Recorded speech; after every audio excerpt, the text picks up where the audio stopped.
2024 বছরের প্রথম পূর্ণগ্রাস সূর্যগ্রহণ, 50 বছরের সবচেয়ে লম্বা সূর্যগ্রহণ হতে চলেছে এই দিন।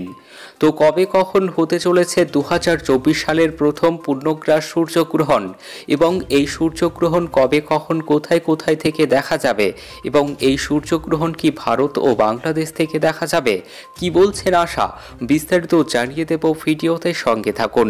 আর এমনই প্রতিদিনের লেটেস্ট ট্রেন্ডিং খবরগুলি সবার আগে পাওয়ার জন্য আমাদের ইউটিউব চ্যানেলটি সাবস্ক্রাইব করুন।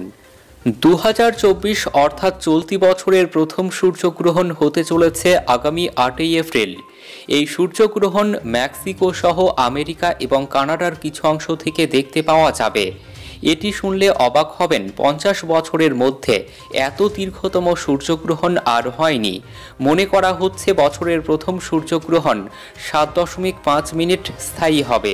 গ্রহণের সময় সূর্যকে চাঁদ ঢেকে ফেলবে, দিনের আলো খুব কম পৌঁছাবে পৃথিবীতে। একটি প্রতিবেদনে বলা হয়েছে 2040 সাল পর্যন্ত মার্কিন যুক্তরাষ্ট্রে তেমনভাবে সূর্যগ্রহণ দেখা যাবে না। সূর্যগ্রহণ কি? সূর্যগ্রহণ হলো এমন একটি অবস্থা যখন চাঁদ সূর্য ও পৃথিবীর মাঝখানে চলে আসে।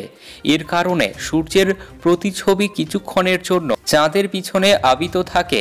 একে সূর্যগ্রহণ বলা হয়। সূর্যগ্রহণ 3 রকম হতে পারে: আংশিক বা খণ্ডগ্রাস, বলয়গ্রাস এবং পূর্ণগ্রাস সূর্যগ্রহণ। চলতি বছরে 2টি সূর্যগ্রহণ দেখা যাবে। 2024 সালে 2টি সূর্যগ্রহণ দেখা যাবে। একটি 8ই এপ্রিল প্রথম সূর্যগ্রহণ ঘটবে দক্ষিণ প্রশান্ত মহাসাগরের উপর দিয়ে শুরু হয়ে। এটি একটি সম্পূর্ণ সূর্যগ্রহণ হতে চলেছে। এটি উত্তর আমেরিকা ও মেক্সিকো হয়ে কানাডায় পৌঁছাবে। তবে এই সূর্যগ্রহণ ভারত ও বাংলাদেশ থেকে দেখা যাবে না, কারণ এই সময়ে ভারত ও বাংলাদেশে রাত হবে। তাহলে কিভাবে সূর্যগ্রহণ দেখবেন? ভারত ও বাংলাদেশ থেকে এই সূর্যগ্রহণ দেখা যাবে না, তবে আপনি চাইলে অনলাইন প্ল্যাটফর্মে দেখতে পারেন এই সূর্যগ্রহণ। তো এই ছিল এখনকার মতো খবর। ভিডিওটি ভালো লাগলে লাইক করবেন। ধন্যবাদ।